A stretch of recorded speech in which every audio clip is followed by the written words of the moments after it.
हमारे देश में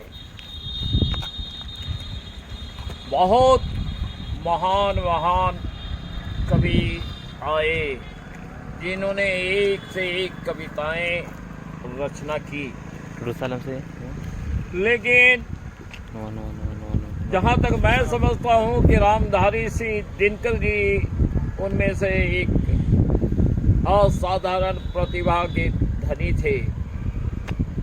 आज के डेट में भी उनकी प्रासंगिकता बनी हुई है।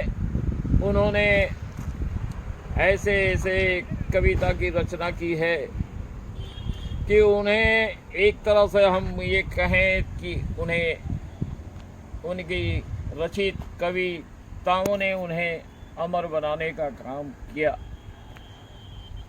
वे हमारे देश के राष्ट्रीय कवि भी रहे और देश हित में जब सरकार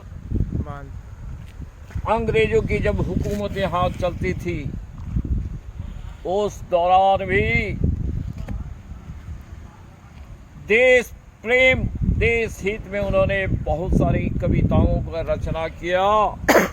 और इतना ही नहीं, स्वतंत्रता प्राप्ति के बाद उन्हें राज्यसभा सांसद उनकी विद्वता से प्रभावित होकर नेहरू जी एवं मंत्रिमंडल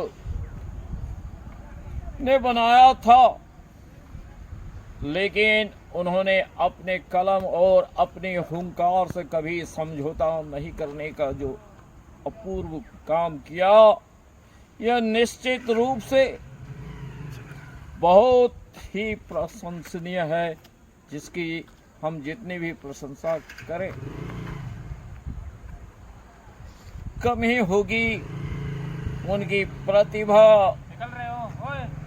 एक एक पंक्ति पर एक एक वर्ड पर दिखती थी। उन्होंने राज्यसभा सांसद होते हुए भी अपने ही मंत्रिमंडल अपने ही सरकार को भी अगर उन्हें जगाने के लिए हुंकार भरने में कहीं कोई किसी तरह की कोताही नहीं बरती, जो कि निश्चित रूप से बहुत ही प्रशंसनीय है। अब मैं आता आज के डेट पे अगर हम बात करें तो उन्होंने 1950 में जब हमारा गणतंत्र आजादी के बाद बनाया गया तो उन्होंने इस दौरान जो कविता का पाठ किया वो निश्चित रूप से बहुत ही काबिले तारीफ है। पहले मैं उसी कविता में आता हूँ। जैसा कि हम जानते हैं कि देश ने एक लंबा समय अंग्रेजों के अत्याचार और उसकी हुकूमत की बर्बरता का जो दृश्य उभरा था वे भली भांति परिचित हुए। तो उन्होंने ये जो गणतंत्र के अवसर पर गीत गाया तो थोड़ा उससे भी संबंधित है। उन्होंने अपने इस पंक्ति में कहा कि सिंहासन खाली करो कि जनता आती है, सिंहासन खाली करो कि जनता आती है। सदियों की ठंडी बुझी राख सुग बुगा उठी, सदियों की ठंडी बुझी राख सुग बुगा उठी, मिट्टी सोने का ताज पहन इठलाती है। दो राह समय के रथ का घर घर नाद सुनो, तो राह समय के रथ का घर घर नाद सुनो, सिंहासन खाली करो कि जनता आती है, सिंहासन खाली करो कि जनता आती है। लेकिन होता भूडोल है, बवंडर उठते हैं लेकिन होता भूडोल है, बवंडर उठते हैं। जब जनता कोपाकुल हो भ्रिकुटी चढ़ाती है, लेकिन होता भूडोल है, बवंडर उठते हैं। जब जनता कोपाकुल हो भ्रिकुटी चढ़ाती है। दो रात समय के रथ का घर घर नाच सुनो, सिंहासन खाली करो कि जनता आती है, सिंहासन खाली करो कि जनता आती है। महलों की नींव उखड़ जाती, हुंकारों से महलों की नींव उखड़ जाती, हुंकारों से महलों की नींव उखड़ जाती। और सांसों के बल ताज उड़ता है, सांसों के बल ताज उड़ता है।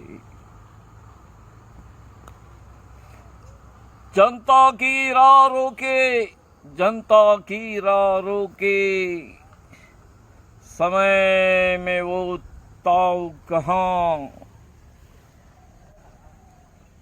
वो जिधर चाहती है काल उधर ही मुड़ता है। हुंकारों से महलों की नींव उखड़ जाती, सांसों के बल ताज हवा में उड़ता है। और जनता की रोके राह, समय में वो ताऊ कहाँ, वो जिधर चाहती है काल उधर ही मुड़ जाता है, वो जिधर ही चाहती है काल उधर ही मुड़ जाता है। सबसे विराट जनतंत्र जगत का, सबसे विराट जनतंत्र जगत का आप पहुंचा। 33 कोटि हित सिंहासन तय करो।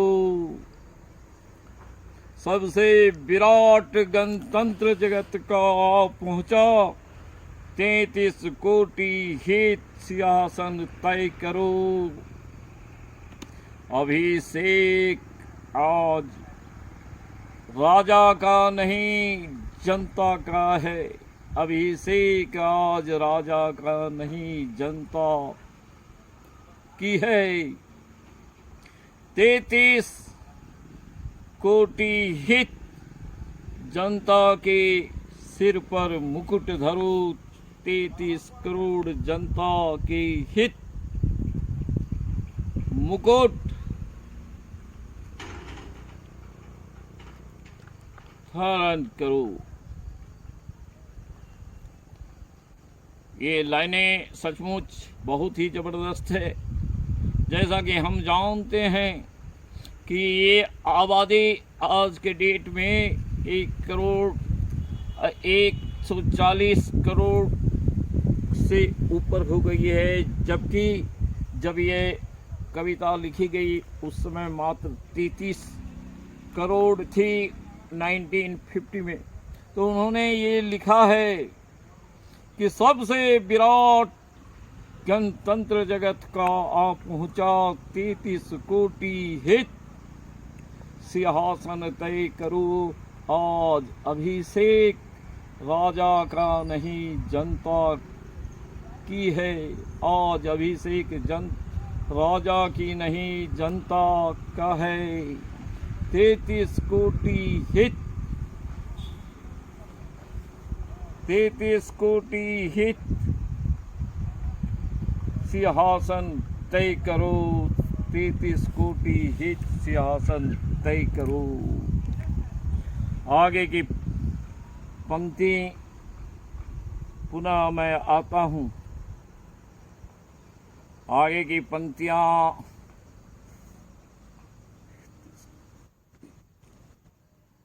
कि हल और फावड़े, फावड़े और हल राजदंड बनने को है। फावड़े और हल राजदंड बनने को है। धूसरता सोने से श्रृंगार सजाती है। दोरा समय के रथ का घर घर नाद सुनो, और सिंहासन खाली करो की जनता आती है, सिंहासन खाली करो की जनता आती है। अब अगर आज़ादी के 13 ईयर्स बैक में अगर हम जाते हैं तो हम पाते हैं कि 1935 में उन्होंने, उस समय चूंकि देश हमारा अंग्रेजों के का गुलाम बना हुआ था और अत्याचार और अनाचार की सारे सीमाओं को तोड़ते हुए अंग्रेज हम भारतीयों पर हमेशा नए नए तरह का जुर्म ढाते जा रहे थे। यहाँ तक कि अपनी भावनाएं, अपनी आवाज़ तक को दबानी पड़ती थी। उनके द्वारा ढाए गए बर्बरतापूर्ण कार्रवाई के विरोध भी मुंह खोलना संभव नहीं था। न तो हम अपनी जुबान खोल सकते थे और न ही हम कविताओं के माध्यम से जनता को जागृत और जागरूक कर सकते थे। वैसे समय में इन्होंने, रामधारी सिंह दिनकर जी ने हिमालय को आराध्य मानते हुए जो कविता लिखी, सचमुच अत्यंत ही प्रशंसनीय है, अद्भुत है, जिनकी कुछ एक लाइनें मैं आपको समर्पित करता हूं। तो ये हिमालय को एड्रेस करते हुए उन्होंने कहा कि उस पुण्य भूमि पर आज तपी आन पड़ा है संकट कराल। उस पुण्य भूमि पर आज तपी आन पड़ा है संकट कराल। व्याकुल सूत, सूत का मतलब बेटा, व्याकुल सूत तेरे यहाँ तड़प रहे, डस रही उन्हें चातुर देख, बयाल डस रहे उन्हें चातुर देख। बयाल, बयाल का अर्थ है सांप। चारों दिशाओं से वह उन्हें डसा जा रहा है और हिमालय को कहते हैं कि भाई इस संकट के दौर पे आप आइए और इनकी यथासंभव मदद कीजिए। आगे की पंक्तियां हैं,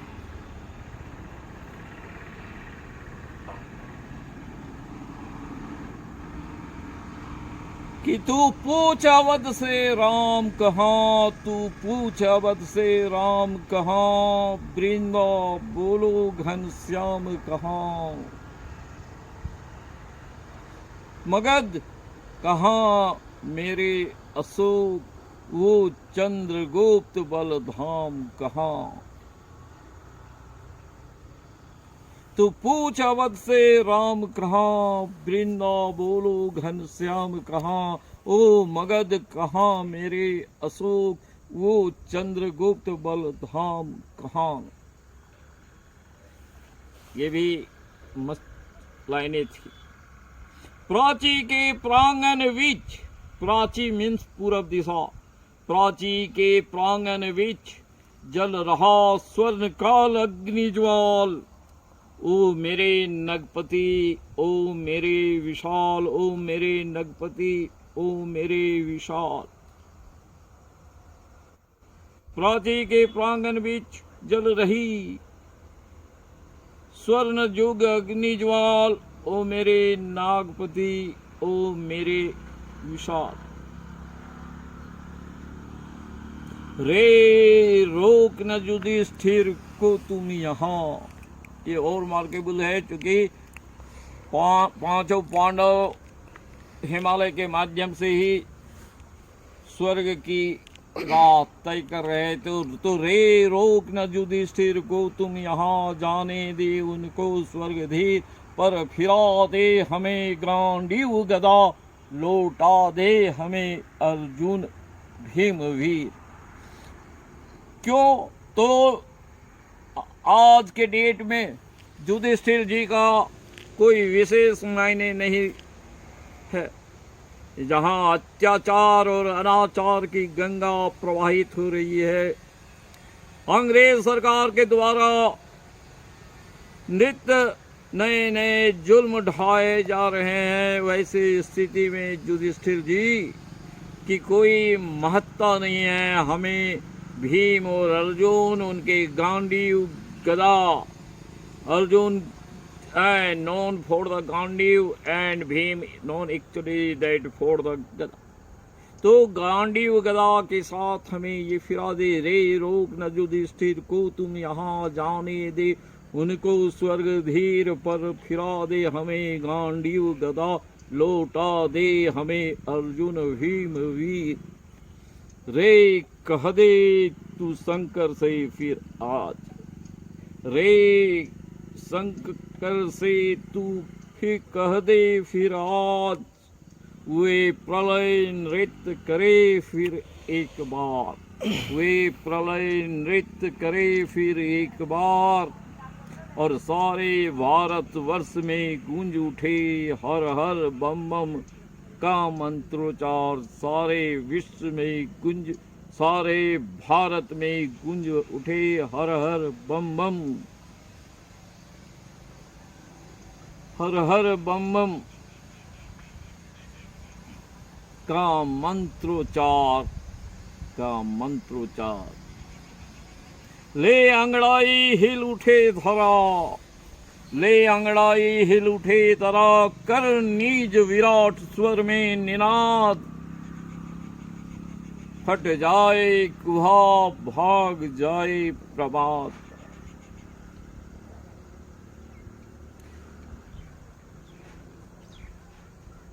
ले अंगड़ाई हिल उठे धरा, ले अंगड़ाई हिल उठे धरा, कर नीज विराट स्वर में निनाद, फट जाए कुहा भाग जाए प्रमाद।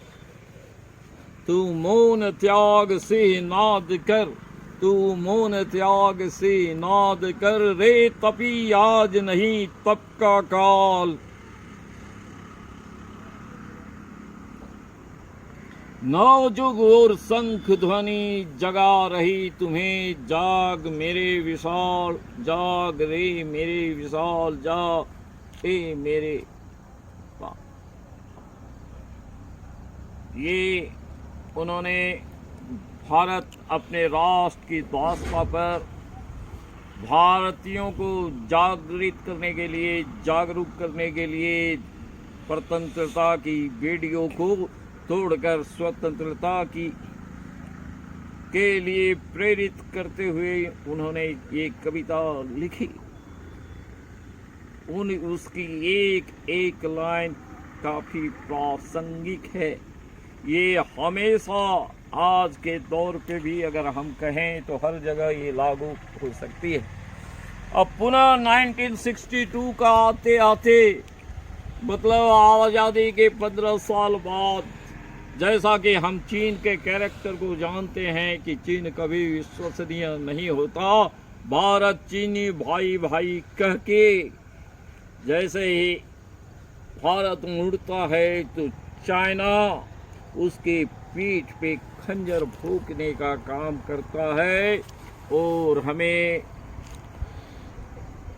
कुछ कुछ कारणों से अपने पुरुषार्थ और पराक्रम का पूरा प्रदर्शन नहीं कर पाने के वजह से, अपने कुछ एक शांति वाले नीतियों से हमें पराजय का सर्वनाक हार झेलना पड़ता है, जिसके बाद इनकी बाहें फड़कती हैं तो कलम इनका हुंकार भरने के लिए नेहरू जी के मंत्रिमंडल में, उन्हीं की समझ संसद में उन्होंने जो कविता का पाठ किया वो भी अपने आप में बड़ा ही महत्वपूर्ण है कि हे वीर बंधु, दाई है कौन इस विपद का, हे वीर बंधु, दाई है कौन इस विपद का, दोषी किसको कहे तेरे बद का।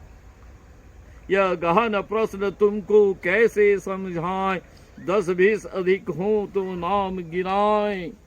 कदम कदम पर यहाँ खड़ा पातक है, घात लगाए खड़ा घातक है। घातक है पर देवता सदृश दिखता है, बंद कमरे में वो गलत हुक्म लिखता है।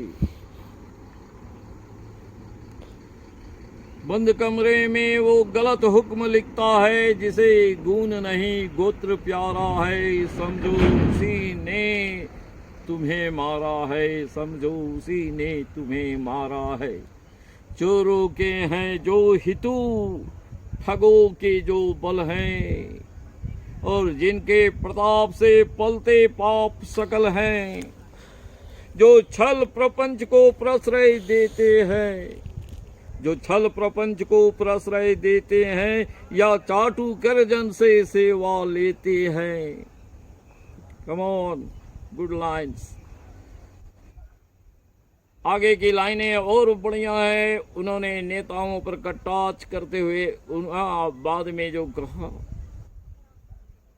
कि नेता निमग्न शांति चिंतन में, कवि कलाकार ऊपर उड़ रहे गगन में, और यज्ञ अग्निहीन से सानिध्य नहीं पाती है, पौरुष की ज्वाला रोज बुझी जाती है। नेता निमग्न शांति चिंतन में, कवि कलाकार ऊपर उड़ रहे गगन में, यज्ञ अग्नि हिंद से सानिध्य नहीं पाती है, और पौरुष की ज्वाला रोज बुझी जाती है। ओ कमजोर अंधो कमजोर अभागो, जरा खोलो नयन जरा नींद से जागो। वह अधि जो बाहुबल का अपिलापी है, जिसकी मर गई समझो वही पापी है, जिसकी ज्वाला मर गई समझो वही पापी है। जब तक अनल मीन्स डिस्पिट, जब तक अनल प्रसन्न सुगुन हंसते हैं, जब खड़ग है मीन्स तलवार तभी पुण्य बसते हैं। और जहाँ वीरता नहीं वहाँ स्वार्थ की क्षय है, जहाँ वीरता नहीं वहाँ धर्म का क्षय है, जहाँ वीरता नहीं वहाँ स्वार्थ की जय है। तलवारें सोती जब बंद मयानों में, किस्मतें वहाँ सड़ती है बंद तहखानों में। तलवारें बंद जहाँ मयानों में, किस्मतें वहाँ सड़ती है बंद तहखानों में। वली वेदी पर नथे और बालाएं तो चढ़ती है, पर सोने की ईंट नहीं वहाँ करती हैं। हम दे विजय उनको, हम दे विजय उनको, तुम हमें बल दो, दो शस्त्र अपना, दो शस्त्र अपना संकल्प अटल दो। हो खड़े कटिबद्ध यदि रहो तुम घर में, कौन है जो मुझसे जीते यहाँ समर में, कौन है जो मुझसे जीते यहाँ समर में। जहाँ कहीं भी है अनय रोको रे, जहाँ कहीं है पाप सूरज शशि उन्हें टोको रे। जा कहो पुण्य यदि नहीं बढ़ा शासन में, या आग यदि आग बढ़ती गई प्रजा के मन में।